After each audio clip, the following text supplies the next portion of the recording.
नमस्कार मंडळी. ठरलं तर मग या मालिकेचा येणारा भाग आपण पाहणार आहोत. तर तो व्यक्ती हा आश्रमामधून त्या मुलीला घेण्यासाठी येतो. तेव्हा तो सायलीला म्हणतो की मी माझ्याकडचे सर्व पुरावे तुम्हाला दाखवलेले आहे. आता मी काय दाखवू म्हणजे तुम्हाला विश्वास पटेल. पोलीस इन्स्पेक्टरचे सुद्धा सर्व चौकशी झालेली आहे, तरी पण तुम्ही मला माझ्या मुलीला घेऊन नाही जाऊन देत. तेव्हा सायलीच्या मनात भीती असते. सायली म्हणते की थांबा थोडा वेळ, आम्हाला ठरवू द्या, मी मधुभाऊंसोबत बोलते अगोदर. तर इकडे नागराज आणि प्रिया हॉस्पिटलमध्ये येऊन बसलेले असतात. तर नागराज म्हणतो की श्वेता कॉल करणार आहे की नाही, आपल्याला किती वेळ झाला वाट पाहतोय नुसतं. तेव्हा राकेशला तर आता भीती वाटते की त्यांनी पाठवलेला व्यक्ती पकडलेला की काय.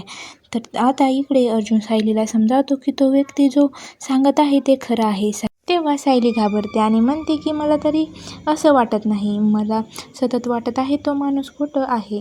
तर इकडे प्रिया खूप चिडलेली असते. ती म्हणते की हवा तसा प्लॅनसाठी मी खूप मेहनत केलेली आहे, वाटते ते झालं तरी चालेल पण प्लॅन सक्सेसफुल व्हायला हवा. तर समोर येणाऱ्या भागात काय पाहायला मिळणार हे पाहणं खूपच रंजक ठरणार आहे.